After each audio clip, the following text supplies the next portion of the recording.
NATO یعنی north Atlantic treaty organization 31 ممالک کا ایک ایسا اگریمنٹ ہے جس میں سب نے اس بات پہ اگری کیا کہ وہ ایک دوسرے کی سیکیورٹی اور آزادی کو ڈیفینڈ کریں گے.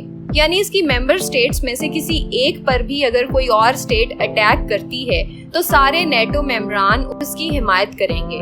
لیکن اس الائنس کو بھی ایک بڑا دھچکا لگنے والا ہے. انفوٹینمنٹ ورلڈ کے ناظرین کو ایک بار پھر خوش آمدید.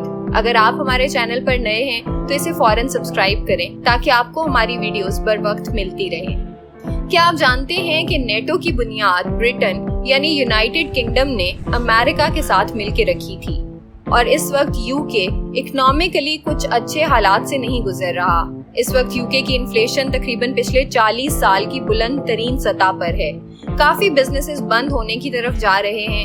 یو کے نے ابھی حال ہی میں وہ وقت بھی دیکھا جب 2 ماہ میں اس کے 3 پرائم منسٹرز چینج ہوئے. یاد رہے کہ یونائٹڈ کنگڈم 4 ممالک کا مجموعہ ہے یعنی انگلینڈ، اسکاٹ لینڈ، آئرلینڈ اور ویلز.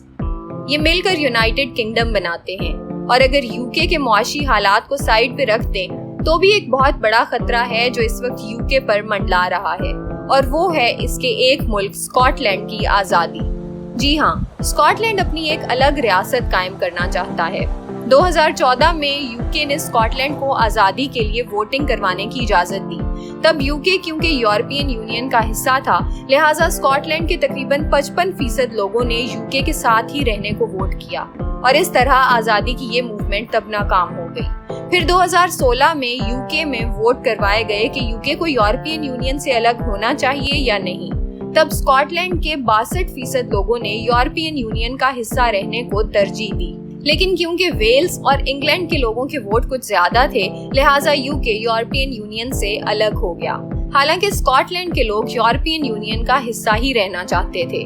لہٰذا یو کے یورپین یونین چھوڑنے کے بعد اگر اسکاٹ لینڈ یورپین یونین کا حصہ بننا چاہتا ہے تو اسے یو کے سے آزادی حاصل کرنا ہوگی. اور یہی اصل مسئلہ ہے کیونکہ ماہرین کا کہنا ہے کہ اگر اسکاٹ لینڈ یو کے سے الگ ہو گیا تو اس کا نقصان صرف یو کے کو نہیں بلکہ پوری نیٹو الائنس کو ہوگا. لیکن ایسا کیوں ہے کہ اسکاٹ لینڈ نیٹو کی کمزوری ہے؟ آخر اسکاٹ لینڈ نیٹو اور یو کے لیے اتنا اہم کیوں ہے؟ ناظرین، اسکاٹ لینڈ جس جگہ پر موجود ہے اور سمندر کا جو حصہ اسکاٹ لینڈ کے پاس ہے اسے نارتھ فیلڈ کہا جاتا ہے اور یہ جگہ دنیا کے سب سے بڑے آئل ریزروز میں سے ایک ہے. اور یہاں اتنے آئل ریزروز ہیں کہ یہ پورے یو کے کی 90% آئل کی ضرورت کو پورا کرتے ہیں اور صرف 10% امپورٹ کرنا پڑتا ہے. اور اس موجودہ دور میں پیٹرولیم مصنوعات میں خود کفیل یا سیلف سفیشینٹ ہونا کتنا ضروری ہے یہ ہم سب جانتے ہیں. آپ موجودہ حالات میں دیکھ ہی رہے ہیں کہ کس طرح رشیا یوکرین وار میں جرمنی سمیت بہت سے ممالک کو آئل کرائسس کا سامنا کرنا پڑا کیونکہ یہ سب تیل اور گیس رشیا سے امپورٹ کرتے تھے. لیکن یو کے اپنی ضروریات اسکاٹ لینڈ کے ان آئل ریزرو سے پوری کرتا رہا. لہٰذا اب اگر اسکاٹ لینڈ یو کے سے آزاد ہونے میں کامیاب ہو جاتا ہے تو وہ صرف اپنی زمین اور لوگ نہیں بلکہ یہ آئل ریزروز بھی اپنے ساتھ لے کر الگ ہوگا.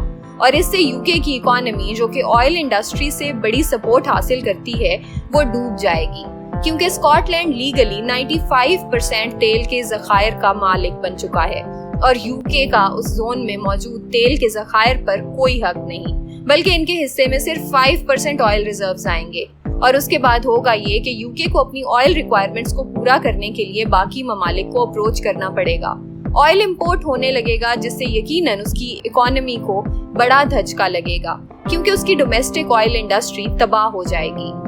رشیا یوکرین وار کے بعد کیونکہ رشیا سے آئل سپلائی بند کر دی گئی لہٰذا انٹرنیشنل مارکیٹس میں آئل پرائسز بہت تیزی سے انکریز ہو گئی کیونکہ سپلائی کم ہو گئی تھی. یہ پرائس اوپر جانے میں ان تمام ممالک کو بہت فائدہ ہوا جن کے اپنے آئل ریزروز تھے اور اسکاٹ لینڈ کے آئل ریزروز کی بیس پہ یو کے نے بھی بہت پروفٹ کمایا.